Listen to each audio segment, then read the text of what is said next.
Flag, Parents, Families, and Friends of Lesbians and Gays, Country Joe McDonald, Gray Panthers. This is a listing of upcoming events in the Bay Area. Please listen closely for contact numbers.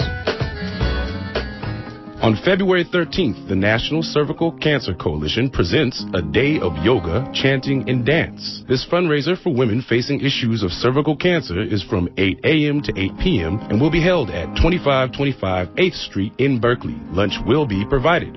Register at ncconline.org. Parents, families, and friends of lesbians and gays will conduct a workshop to raise awareness about health, economic, and social justice needs of black lesbians. Join them on February 13th from 2 to 4 p.m. at 152 Church Street in San Francisco. Call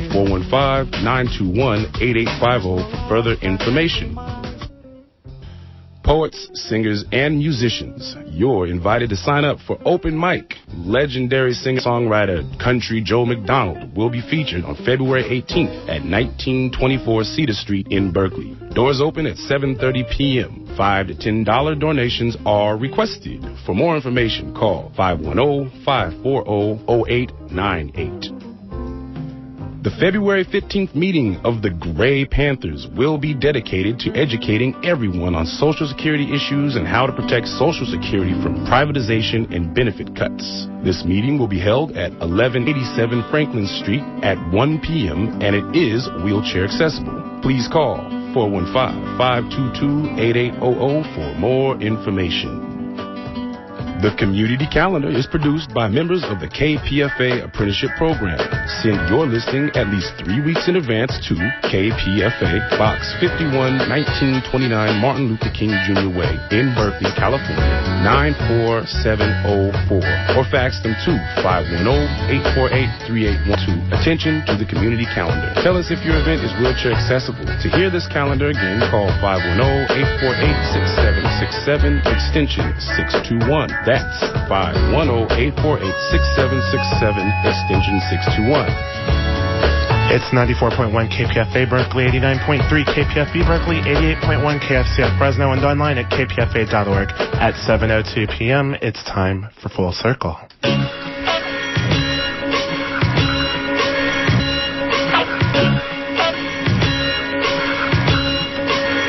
Yo, full circle, yes, we rotate. Full circle, yes, we rotate. Full circle, yes, we rotate. 360 degrees, ha ha, 360 degrees, ha, 360 degrees, ha ha, 360 degrees, ha ha, ha, ha, ha, ha, ha.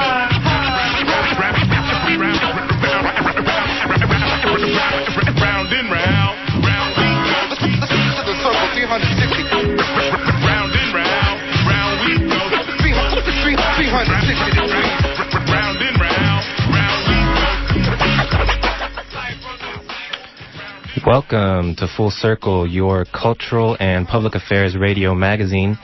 Tonight on Full Circle, we talk about homelessness. If you live in an urban area, whether small like Berkeley or large like San Francisco, you probably pass by a homeless person every day.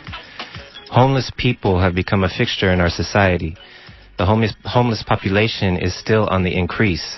What, if anything, is being done to help stem that tide? And what is being done to help those who find themselves fighting to sleep? We're your hosts, Jacob and Miss M. Stay tuned. But first, we honor Ossie Davis, who passed away early today in Miami.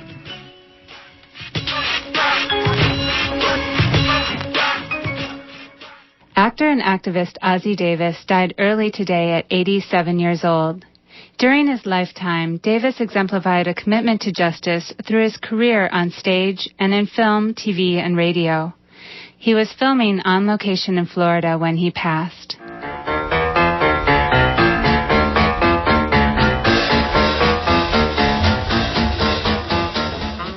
Davis's career started on the stages of Upper Manhattan in 1939, at the height of the Harlem Renaissance, with the Rose McClendon Players. This was a time when there were virtually no positive images of black people in the mainstream media. There, he mingled with some of the most influential figures of the time, the preacher Father Divine, W.E.B. Du Bois, Paul Robeson, Langston Hughes, and Richard Wright. Davis's lifetime commitment to racial justice was expressed equally through art and activism. He and his partner Ruby Dee were pioneers in the movement to transform media and its portrayal of African Americans. Both had roles in the television series Roots, The Next Generation, and in Martin Luther King, The Dream and the Drum, and The Stand. Davis also worked often with Spike Lee on several films, including School Days, Do the Right Thing, and Jungle Fever.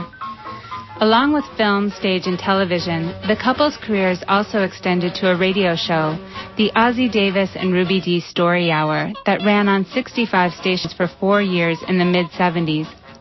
Beyond the media, Davis and Dee became major icons in the struggle for civil rights and racial justice. He often spoke at rallies and marches and had a special ability to move crowds to a higher purpose. In the following excerpt from Pacifica Radio Archives, Ossie Davis addresses a crowd soon after the assassination of Martin Luther King, Jr. Here he echoes the message of King and points the way forward. Brothers and sisters,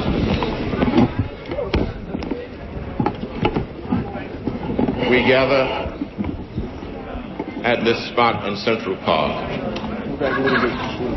to make a statement of expression of how we feel about the world as it stands before us. A great man has fallen, and the world waits for our response. The fact that he was an apostle of love and nonviolence might have led many in the world to mistake his personal courage as a man. But nobody who listened to the last words he said on the night before he was slain can doubt that Martin Luther King was one of the bravest black men we have lost in this struggle.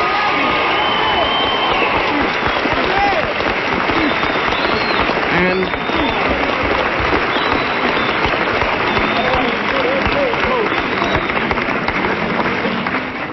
Martin King left us not only the example of his life and his thoughts and his philosophies and his teachings, but this is more important to the young people in our country, to the black people in our country. He left us the example of his death. He knew it was coming, and he didn't run, he didn't change, he didn't back down. He went forward and he met it like a black man always meets it.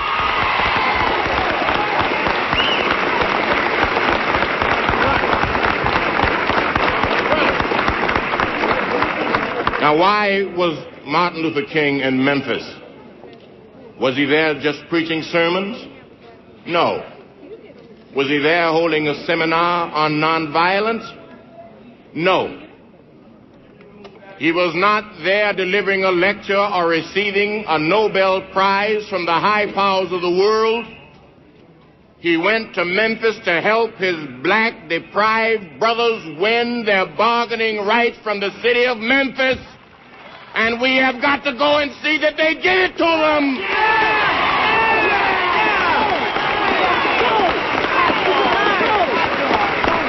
They talk to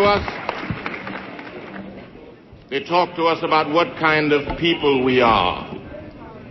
They laugh at us because we have to feed our families from what we can get on welfare. They say to us, why do you ask the government to do so much for you and the government hasn't done anything for anybody else? They say that we love welfare, that we are not men, that we don't care for our wives and our children, that we don't want to work. And Memphis men are trying to work, trying to earn enough to send their kids to school, to put breads on their tables, and you kill the man!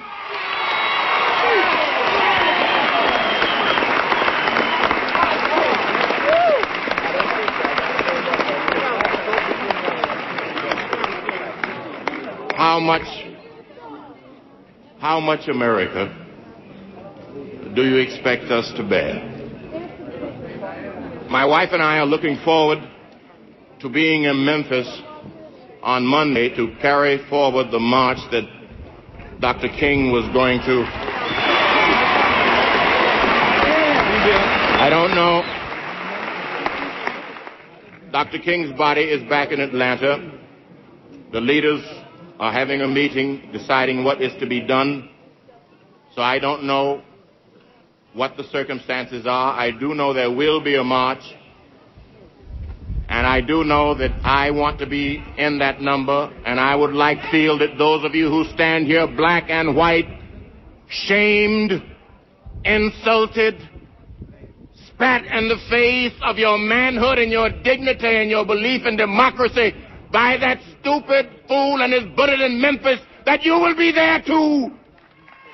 On to Memphis! Those brothers, those black brothers in Memphis who sent for Martin King, they still need our help. They put up a brave fight, and they lost one of us.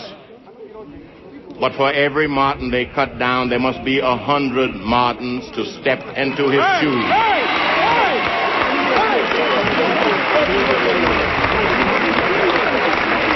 And as I stand before you, I don't ask whether you are a white Martin or whether you are a black Martin.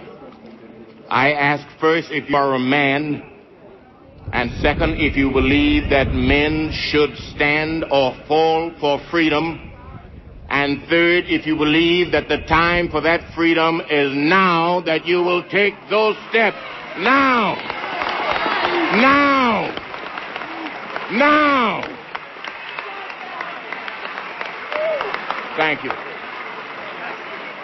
In honor of Ossie Davis, for Full Circle, this is Kristen Zimmerman.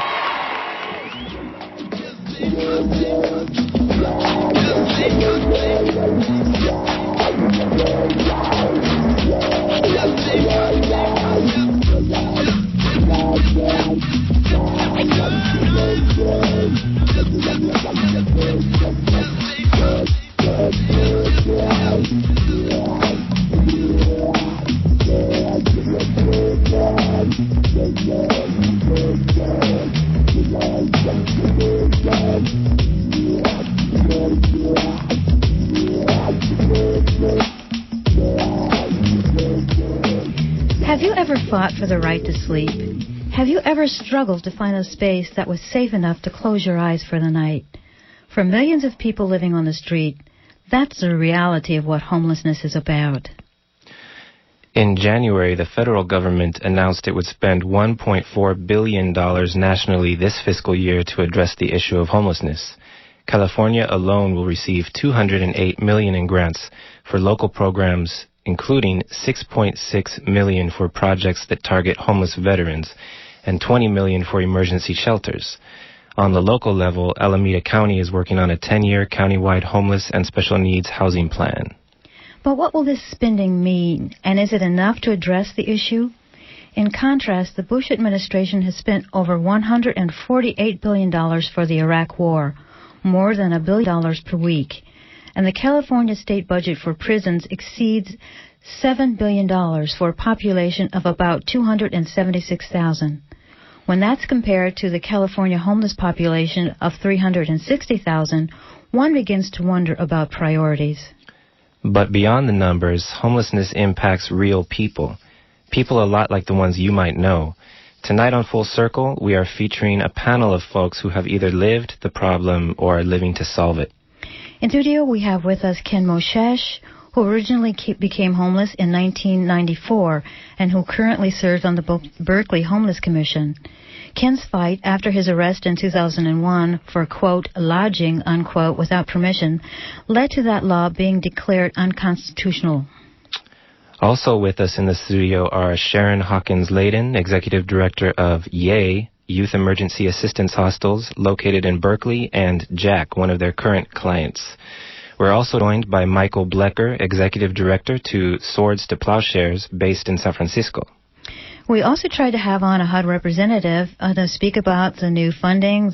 I contacted both the people in San Francisco and in Washington, D.C., and in fact, I spoke with one of the people in their office yesterday.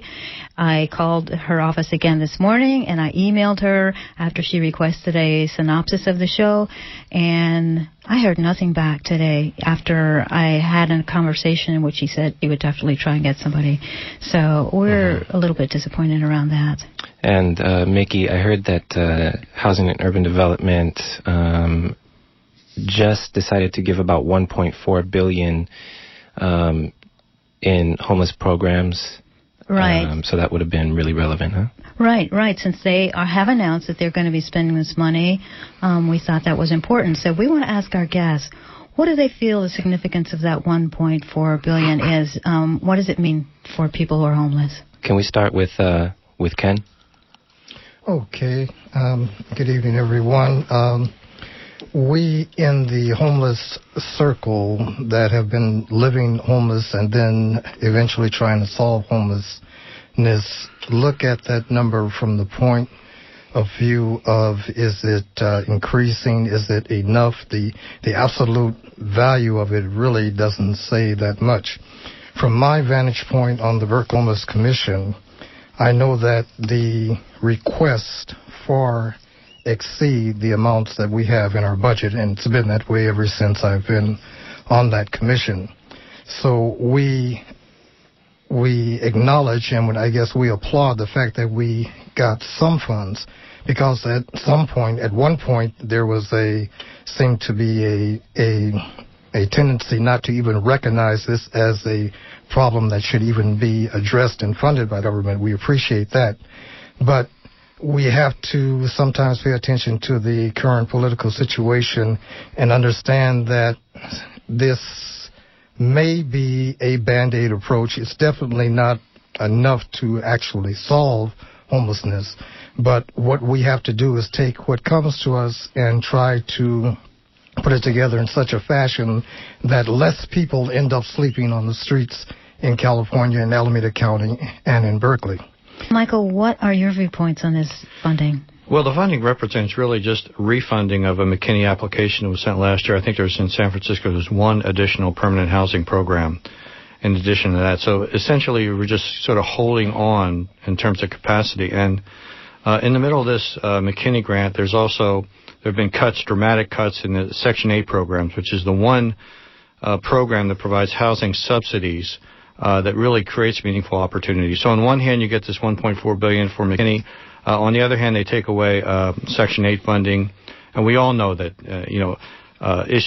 programs like mental health programs, employment and training programs, a wide range of meaningful service that creates a safety net has been just shrinking for the last decade. So, sure, we're all grateful for it, but in terms of making a significant difference, we're basically just barely holding the tide. And Sharon, what's the impact on your organization in terms of recent kind of fiscal moves by the federal government? Well, at this point, EA does not receive any funding from the federal government, but it does receive funding from the city of Berkeley, so it indirectly receives federal money. And it becomes really difficult because there are so many organizations in the city of Berkeley that really are deserving and doing a lot of the safety net work. And what it does is it sparks competition between people as they're trying to cut the pie, and they don't ever increase the pie, and the need increases all the time. And so what happens is organizations have to start fighting for themselves. And really what we should be doing is putting our energy into working together, making continuums of care so that people don't go through the gaps. You mentioned something there, continuum of care, and I also heard both Ken and Michael mention that this is the federal money coming down is really nothing new, and it's really maybe a Band-Aid kind of on the problem. But can you talk, Sharon, really quickly about continuum of care, that kind of concept, and what that means as a long-term solution? What it means traditionally is that you have, say, we deal with homeless youth between the ages of 18 and 25. So we're a nighttime shelter, and that means that we can provide for 35 to 50 youth a night and get them off the streets. But if we're not open, people can't sleep during the night, then they can't access services during the day. So if you have one piece of the puzzle, it's like trying to put a jigsaw puzzle together and getting to the end and finding you got 4 or 5 pieces missing. It's really frustrating, and you've put in a lot of effort. So it's really very similar if you don't have the whole picture taken care of. So a continuum of care really means having all the pieces: mental health counseling, substance use and abuse drug counseling, job programs, housing, and having all that put together really gives people a chance. I do want to mention that we are going to try and have listener phone calls a little bit later, so I want to give out one of those numbers, and that's 848-4425, and our toll-free number, I believe, is 1-800-958-9008. I wanted to ask Ken if he sees any trends around homelessness. Particularly, you might want to mention, since you are on the panel as well, the 10-year plan that's being planned by Alameda County. Well, there seems to be a semi-mandate from the government, along with the funds that are allocated, that each county engage in a 10-year plan, and I guess the intent is to coordinate the activities of all the groups that are trying to deal with the homeless situation.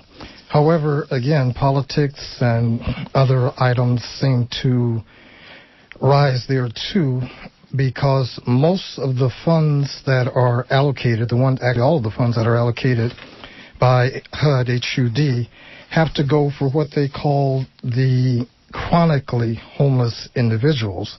And they have a definition of that essentially rules out all but single adults. The rationale that we were given for that is that this group of people usually use most of the services, so that the plan should be to focus on that particular group and therefore eliminate homelessness that way. That's one way of looking at it. The other way of looking at it is that that's the most visible group, and so that might mean we want to get rid of the group that most people see and make that our solution to it, which is really not a resolution. It's just another attempt to sort of camouflage the problem.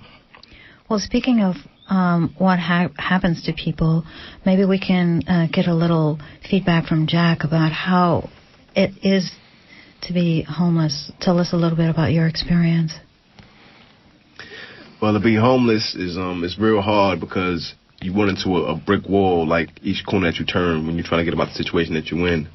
You know, a lot of us we have the problem of being homeless, but a lot of us are looking for solutions, and we would like as many help as we can get. You know, and that's why we would appreciate as much help as we can get. If you're comfortable talking about it, could you tell us how you came to be homeless? Well, I've been awarded a state since the age of 12 or 13 years old. I know my mother was very sick, and she just basically was mentally unstable. So the state took me. I was awarded state since 13, and at the age of 18, they kicked me out. You know, I was no longer. I'm of age now, and I'm out with nothing. And the services that they provided for me was like real short term. You know, a few months here, summertime, little shelters. You know, then they closed down, and it's right back to the streets. Mm-hmm. Sure. So you mentioned that things kind of change once you hit 18. Yes. So in general, if anyone can kind of chime in on this, but in general, can we say that there are more support services available to people under the age of 18 than there are to the adult population, or vice versa? I would say that there is more help for people that are crazy, disabled, or veterans than people that are healthy and willing to work and willing to get out the situation than anything. I mean, it's like ridiculous. Prisoners get clean clothes and get fed 3 times a day guaranteed, and we're out here in a situation where we can't even get out. We don't even have those resources. We can't eat 3 times a day, you know. We lucky we eat twice a day, you know. And I mean, you got crazy people that receive checks every month because they're crazy, you know, and disabled people, and you got the veterans that receive. But as far as homeless youth go, I don't know. I guess everybody has it to where, you know, if you're 18, you know, to 21, you have the you're capable of working, you're capable of you should be in school. You know, they look at us like, see us on the street, like we want to be there. You know, some of us do. A majority of us, more than a handful of us, want to get out of the situation. And it's real hard to get out of the situation when, you know, your resources are limited. You know, you go for job interviews. You know, you try to set up a job interview and you don't have clean clothes, or you don't even have interview clothes, and you have nowhere to put your clothes. And you go to a job interview with the same clothes you wore for the past 3-4 days. You know, you got a little smell to you, and you know, you got your bag. You can put your bag outside. You got your bike with you. I mean, everybody looks down on you. Then you go to the job and you have no phone number, no mailing address. These jobs look at you like, how do we contact you? You know, it's a dead end. It's just a brick wall. I find that extremely interesting in the fact that they don't put any services into supporting people, but yet there's a tremendous amount of money that goes into the prison industrial complex. $53 million, I think, was given to guards last year just for fitness program. So the contrast is amazing. Again, you're listening to Full Circle here on KPFA. We are speaking with Ken Moshesh of the Berkeley Homeless Commission, Sharon Hawkins-Layden, and Jack from Youth Emergency Assistance Hostels, and Michael Blecker of Swords to Plowshares. Yeah, and I just want to remind all of our guests to feel free to jump into the conversation at any moment. Don't wait to be addressed, or, you know, we can let the conversation flow. One thing that came to light when you were speaking, Jack, was that, you know, there's a lot of people on the streets for different reasons. Mental health reasons, folks who are veterans who come back from wars, young people who may be on the streets for different reasons.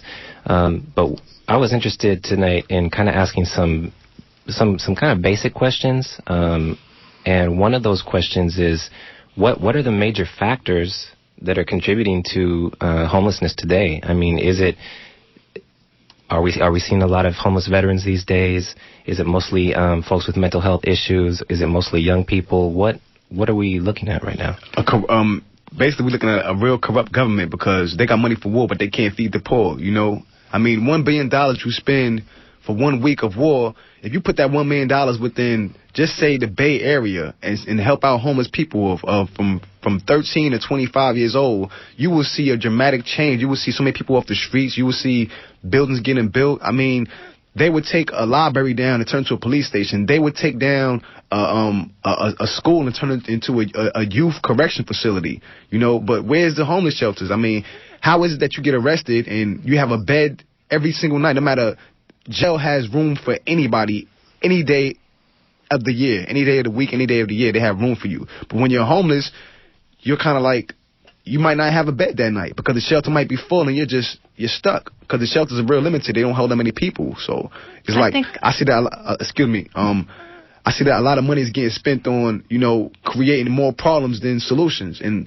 I'm with listeners. I know we have a lot of listeners out there. I think that we need to really, as one people, as Americans, we need to deal with, you know, more solutions than the problem, because the problem's not going to go away by talking about them. Only how the problem's going to go away is by dealing with solutions.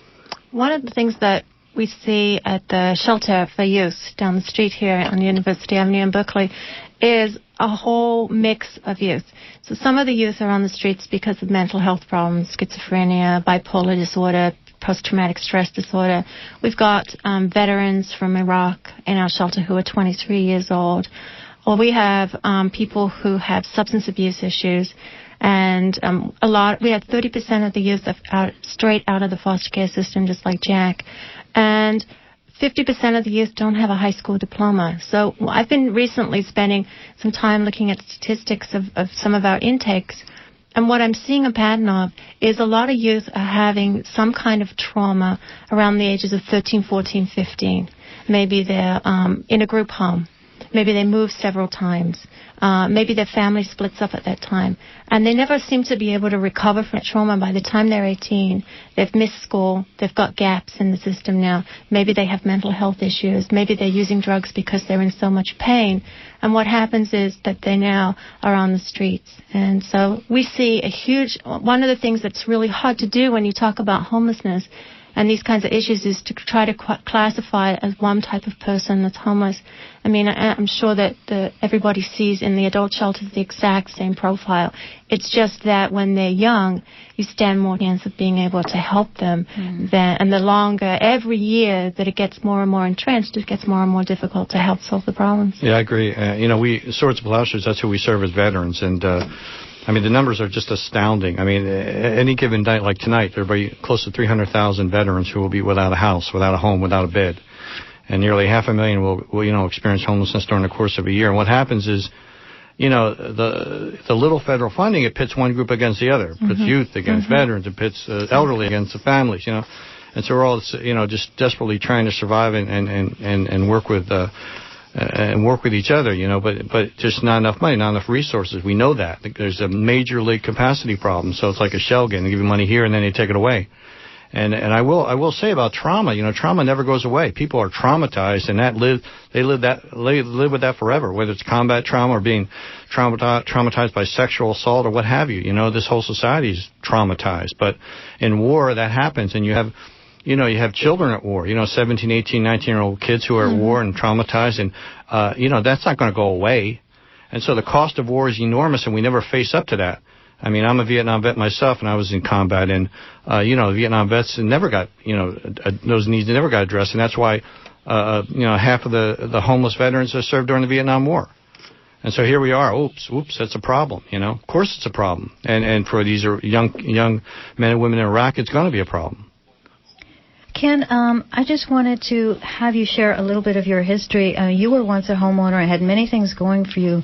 Could you tell us how you came to be homeless yourself? I can do that, but I'm going to also sort of comment on some of the things that I've heard. In fact, I think I want to start there first to sort of put what we're saying in a context. We're a great nation. We're supposed to be the greatest nation in the world, and there have been great nations and empires before. And at some point, they face a point in their history where they have to decide whether they're going to go forward or they're going to enter into a situation where they will begin to decline. I think one of the biggest tests of a great nation is not how it treats its privileged and its powerful, but it's how it treats those who somehow have fallen through those cracks. Now, we have quite a few safety nets for persons at the top, corporations, etc., and we even have the understanding that we should expand our way of life to other parts of the world, so much so that we would send some of our soldiers, our young people, to put their lives on the line so that other people could live the type of life that we have here. Unfortunately, we have some people here who are not actually living that life. And we're in the position of having to see those people every day. It's not something that we necessarily want to deal with. It's not something that people in the society want to deal with. One of our biggest problems is that many people don't realize and don't want to realize that even here in this country we have so many people that have that many problems. So we have a denial problem that somehow we're going to have to focus on, and we're going to have to deal with it. Personally, I did quite a few things, and it really doesn't make any difference from wherever you come from, whether it's veterans or young or homeless or disabled or substance abuse, etc., whatever it is. When you reach the state of homelessness, then the results is the same. It should be something that sends you back towards the so-called mainstream, but because it's underfunded, it's not very well thought out, it's not something that everybody is behind yet, we're getting closer, it takes you into a negative path rather than a positive path. Mm-hmm. I used to be, specifically, I'll say this again, the first time people begin to talk about homelessness, it was put in such a way that the problem had to be the individual's problem. Something had to be wrong with them, and that, there couldn't be anything in the society that could be done. It was just the degenerate nature of the people who found themselves out there. And we allowed persons in our society to have to live outside. For some reason, we seem to think that not having a house is justifiable punishment for some unstated things, and so we sort of proceed in that manner so that our funds, which are plentiful, we have enough funds in this country to take care of that easily. They are just not applied in this direction. I think that's a good way to segue. You're listening to an interview with Ken Moshesh of the Berkeley Homeless Commission, Sharon Hawkins-Layden and Jack from Youth Emergency Assistance Hostels, and Michael Blecker of Swords to Plowshares. I'm Jacob Simas here with Mickey Mays. You're listening to Full Circle. And right now we're going to go to a music break, and then we'll take questions and comments from our listeners. Our phone numbers are 848-4425. Again, that's 848-4425 or 1-800-958-9008. 1-800-958-9008. We'll be right back. If the meek shall inherit the earth, then not the weak. Let me inherit the street, fuck it. You know what I mean, I love life, man. You know what I mean? Life is beautiful. It's just the shit in it that's fucked up. It's rough, but it's fair. People gotta go out there and bust they ass for a job. I mean, my dad got 5 kids, man, and I mean, he hates driving the bus, but he loves 5 kids. You feel me? I'm a rhyme artist, out here trying to grind my hardest. Up early so to milk the cow. Keep my John Deere out here plowing the fields to keep my John Hancock's worth up in the now. Went from hanging on blocks to hanging on the chart positions as part of my mission to hanging on top.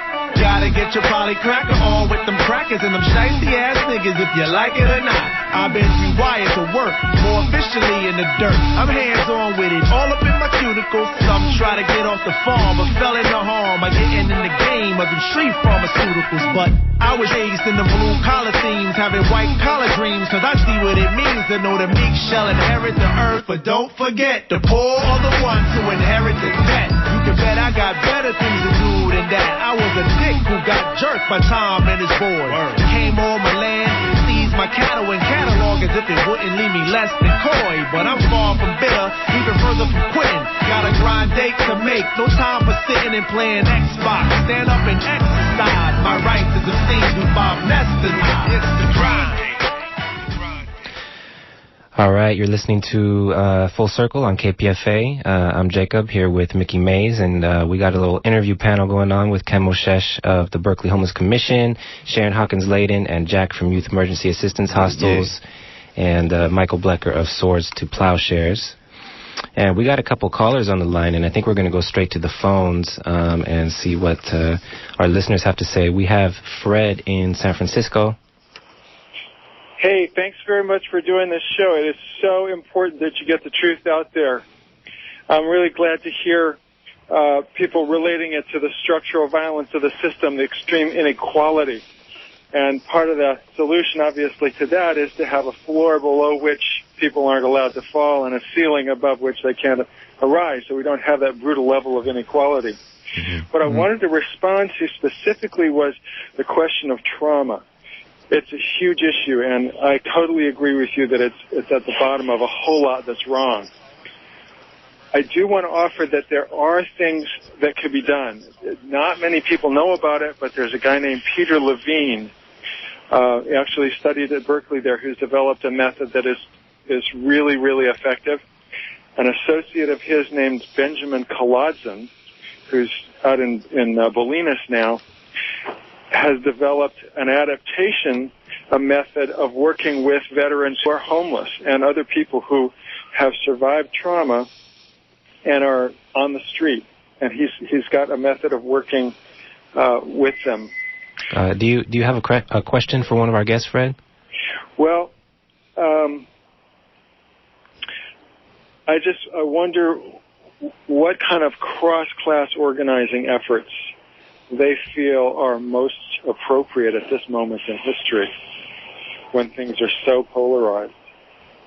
I think one of the things that we're trying to do at the youth shelter, is to involve as many people as possible from as many different walks of life as possible.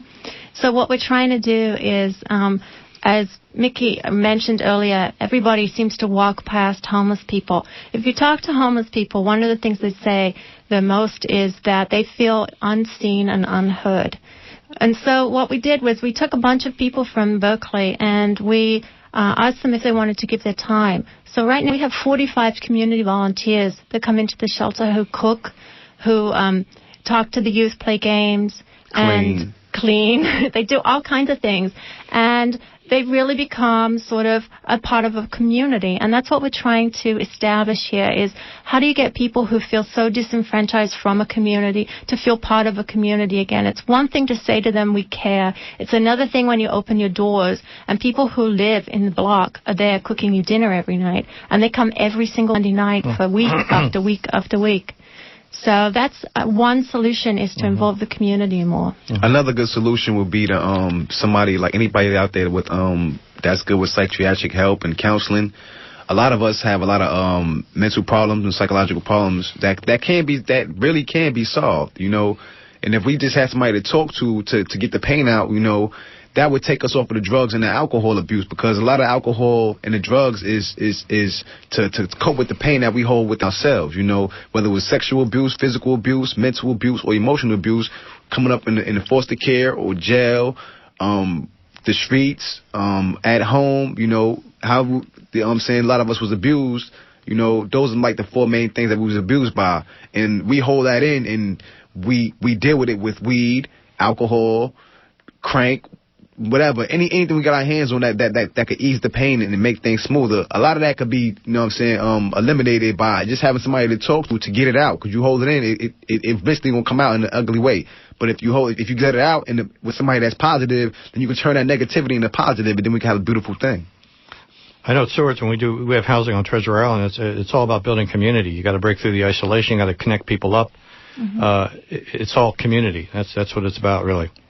But as you build that community, you know, I'm thinking that we need to go to the point where we actually decide as a nation once and for all that everybody has the right to some sort of affordable housing, so that maybe we should be coming up with propositions on ballots or amendments on Constitution, state, or nationwide that guarantee persons, regardless of their social situation or their lifestyle, the right to at least have the ability to afford some sort of housing in this one of the richest countries in the world. Yeah, and I think the struggle, the homeless struggle, poverty struggle, the tax on Social Security, I think a lot of people feel like they're under assault. It's not just homeless people or poor people. I think a lot of people are feeling they're scared. They feel like they're really literally under assault. The rug's being pulled out from under them.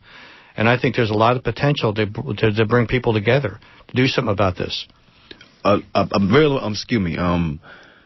major important thing, too, is that the money that the government is spending on wars and prisons and all that, that's our money. That comes from our pockets, our checks, without our consent at that. You know, they basically robbing our checks anyway for the taxes and using that money for whatever they feel, you know. Now, whoever wants to bring solutions to these problems, you know, this is our money. Now, we really need to start figuring a way of how we could, you know, move these monies into ways that could help the American society. Because we have more money going to other countries and wars and just creating more and more problems. You know, we have to worry about us, we Americans. We all Americans, no matter what color you are, no matter if you came from another country and you're here American, you had that green card, you're an American citizen now, you know. And we need to focus on Americans, you know, because it's more money being spent on outside of us that is our money. And, you know, I know a lot of Americans feel that I want to help my own.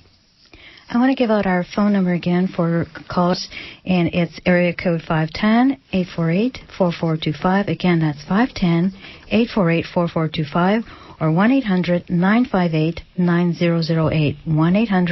1-800-958-9008. And we're going to go to our next caller, who's Willie in Oakland. Hi, Willie. Hi. Yes, thank you for letting me speak.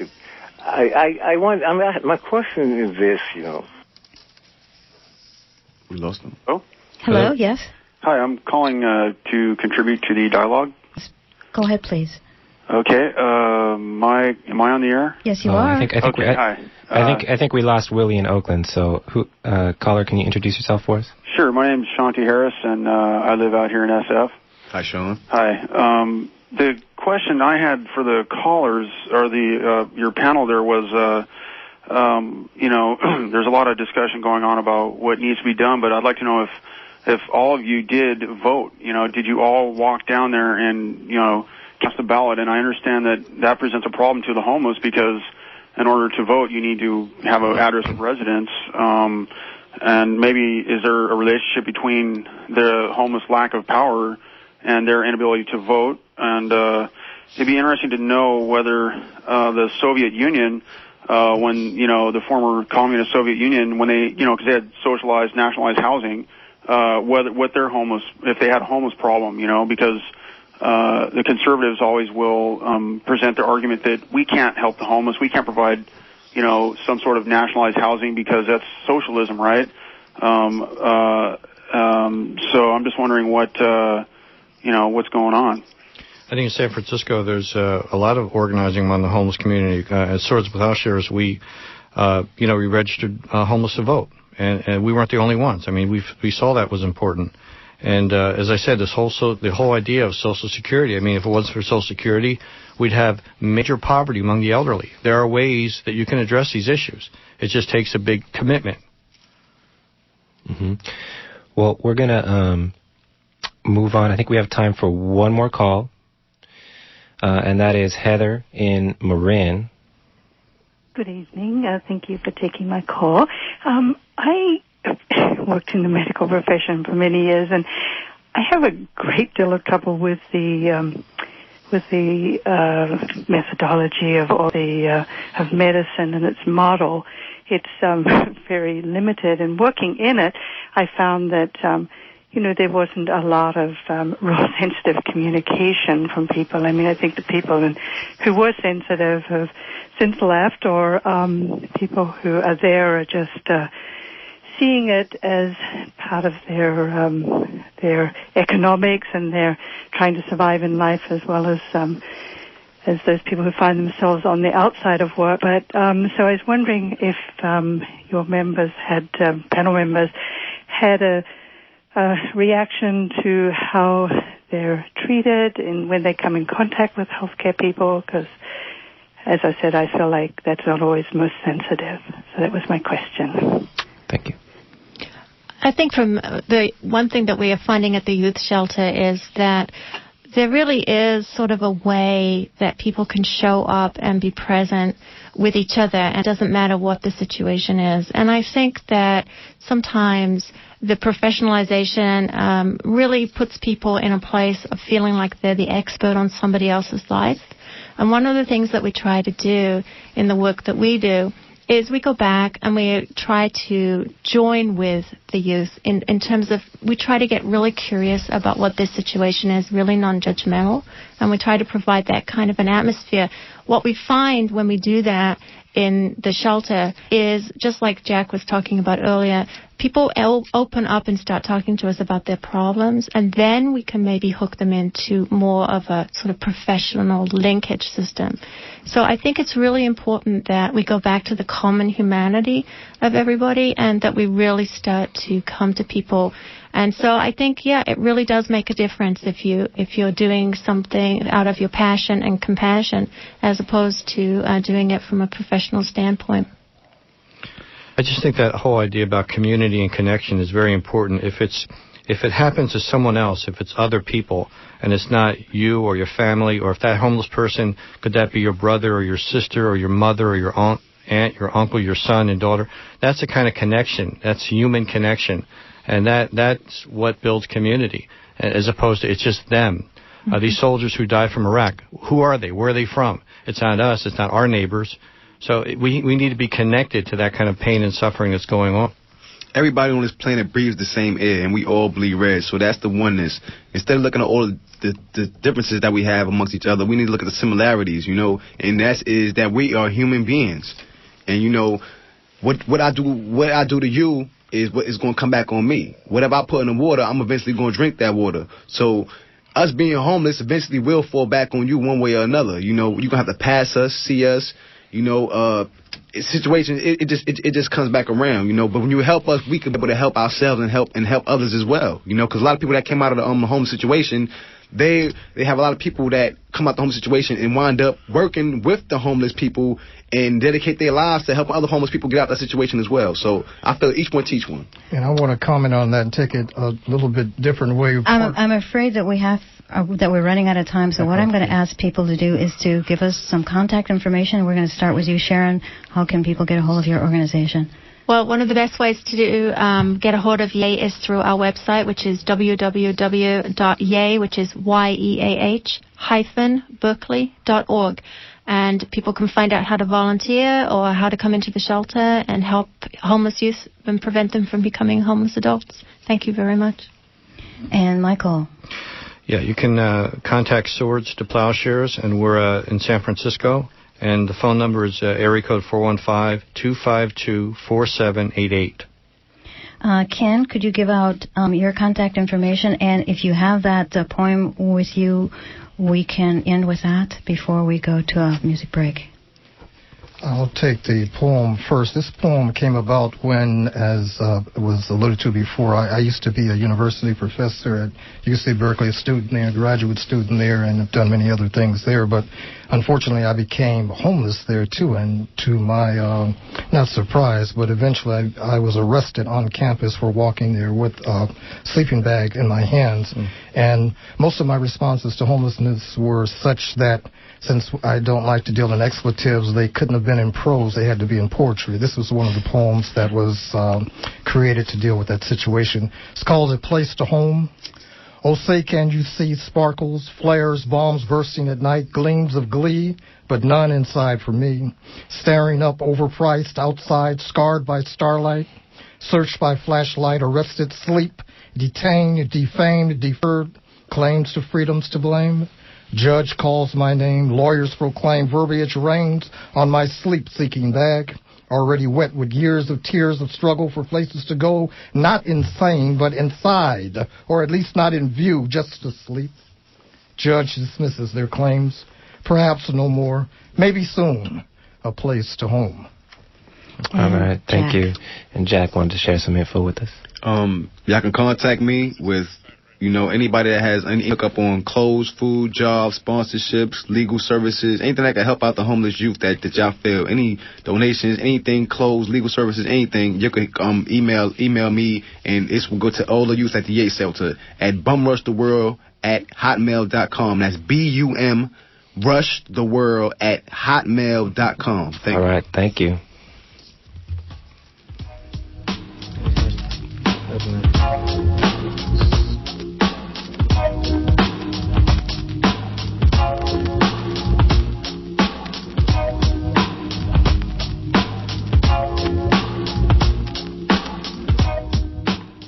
In closing tonight's show, we would like to honor and recognize one man who dedicated much of his life to building community in the Bay Area through common space, gardens, and music. Brother Tandre has more.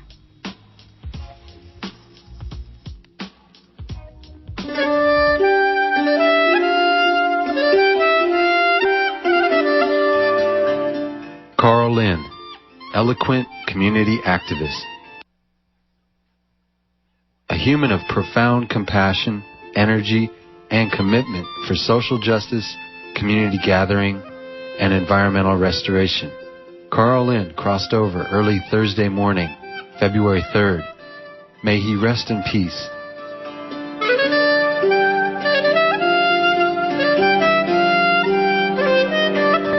I met Carl in the same neighborhood that I grew up in the 70s. It's called Westbury in West Berkeley. I guess I have to admit that in a way, he brought me back to my roots. He was my friend and teacher. Carl Lynn is a man of many masterpieces. The real ones, in my opinion, are the people he touched.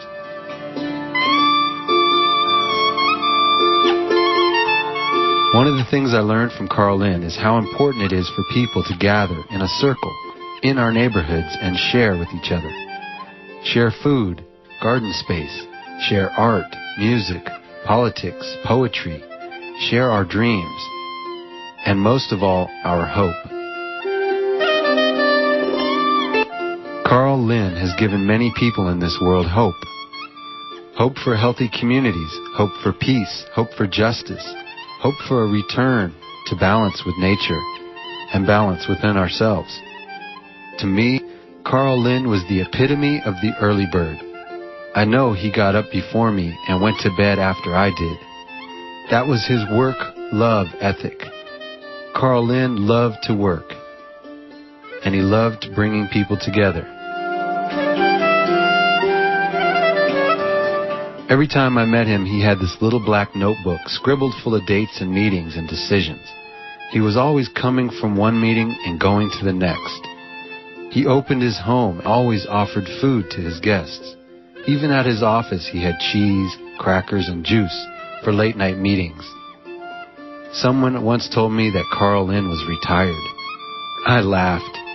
To me, Carl Lynn was an amazing creator, a creator of projects that bring people together and engage them in recreating their neighborhoods and common space.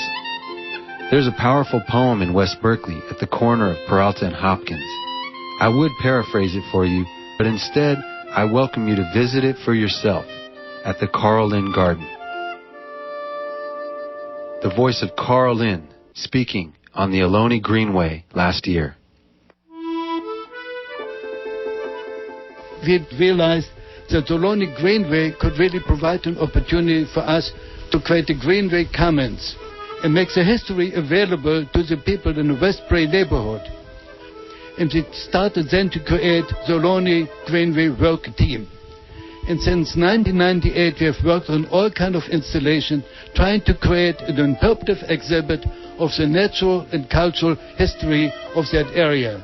Starting with a Peralta exhibit, we had established an eco-house across the street.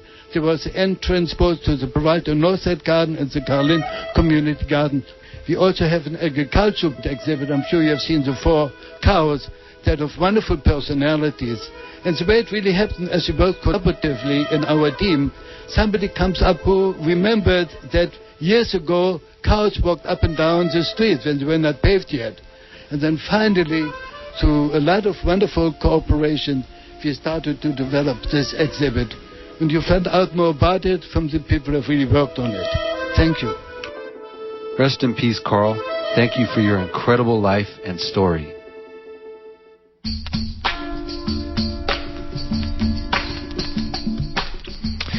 And that wraps it up for tonight's show. Thanks for listening to Full Circle, a weekly magazine produced by the KPFA First Voice Apprenticeship Program.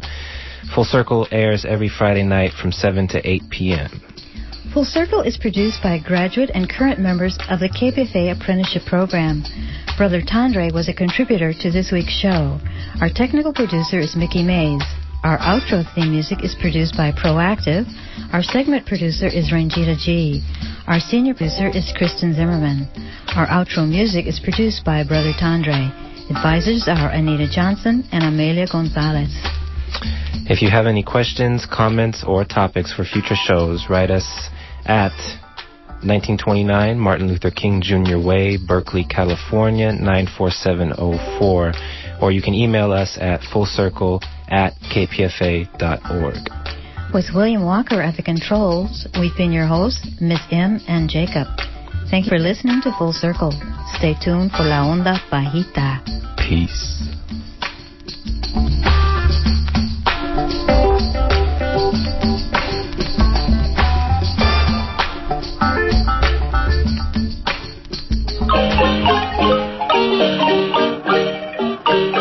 Todas las culturas milenarias son profundas. Si no, ya no estaríamos. Eso sí, ya seríamos convertidos en blanco y negro, pero todavía somos multicolores y aquí está nuestro multicolor. Rigoberta Menchú, 1992 Nobel Peace Prize Award recipient and human rights activist, speaking on the significance de la cultura maya. I'm Amelia Gonzalez, inviting you to join Crónicas de la Raza on Tuesday, February 8th at 7 in the evening to hear Rigoberta speak about the legacy de los Maya here on 94.1 KPFA. Que vivan los mayas.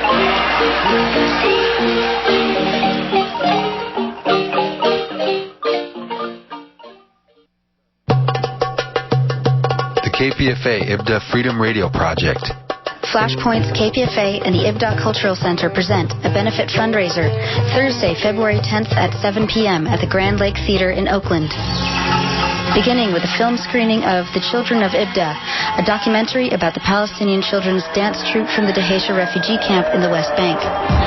Also, live music by David Rovics, Mo Alilesh, and Palestinian hip-hop with the Iron Sheikh.